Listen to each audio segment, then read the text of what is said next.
ಇಷ್ಟು ದಿನ ನಾನೇ ಸಿಎಂ ಅಂತಿದ್ರು, ಈಗ ನಾವು ಅಂತಿದ್ದಾರೆ. ಸದನದಲ್ಲಿ ಸಿದ್ದರಾಮಯ್ಯನವರನ್ನ ಕೆಣಕಿದ್ದಾರೆ ಸುರೇಶ್ ಕುಮಾರ್. ಕನಕದಾಸ ಪದ ಹೇಳಿ ಕಾಲೆಳೆದಿದ್ದಾರೆ ಸುರೇಶ್ ಕುಮಾರ್ ಅವರು. ಹಾಗೆ ನನಗೂ ಕನಕದಾಸರಿಗೂ ಹೋಲಿಸಬೇಡಿ ಅಂತ ಹೇಳಿ ಸಿದ್ದರಾಮಯ್ಯನವರು ಕೂಡ ತಿರುಗೇಟನ್ನ ಕೊಟ್ಟಿದ್ದಾರೆ. ಇಷ್ಟು ದಿವಸ ಮುಖ್ಯಮಂತ್ರಿಗಳು ಸಿದ್ದರಾಮಯ್ಯನವರು 5 ವರ್ಷ ಅಂತ ಇದ್ರು. ಏಕವಚನದಿಂದ ಬಹುವಚನ ಬಂದಿದ್ದಾರೆ. ನಾನು ಜಗತ್ ನಾವು ಅಂತ ಬಂದಿದ್ದಾರೆ. ಪ್ರಾಯಶಃ ಕನಕದಾಸರು ನಾನು ಹೋದಲ್ಲಿ ಮಾತ್ರ ಹೋಗುತ್ತೇನೆ ಅಂದಿದ್ರಲ್ಲ, ಅದನ್ನ ಇವತ್ತು ಅನುಷ್ಠಾನಕ್ಕೆ ತಂದಿದ್ದಾರೆ. ಈಗ ನಾನು ಹೋದರೆ ಓದಾನು ಓದೇನು, ನಾನು ಅದು ಕನಕದಾಸರು ಹೇಳಿರೋದು. ನಾನು ಹೋದರೆ ಓದೇನು ಅಂತ ಅವರು ಕನಕದಾಸರು ಹೇಳಿದ್ರು.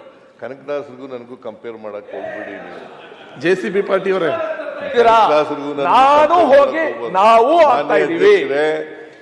ನಾವು ಸರ್ಕಾರ ಮಾಡ್ತಾ ಇದ್ದೀವಿ. ನಾವು ಬಹುವಚನ ಇದು ಯಾವಲ್ಲೂ ಏಕವಚನ ಅಲ್ಲ.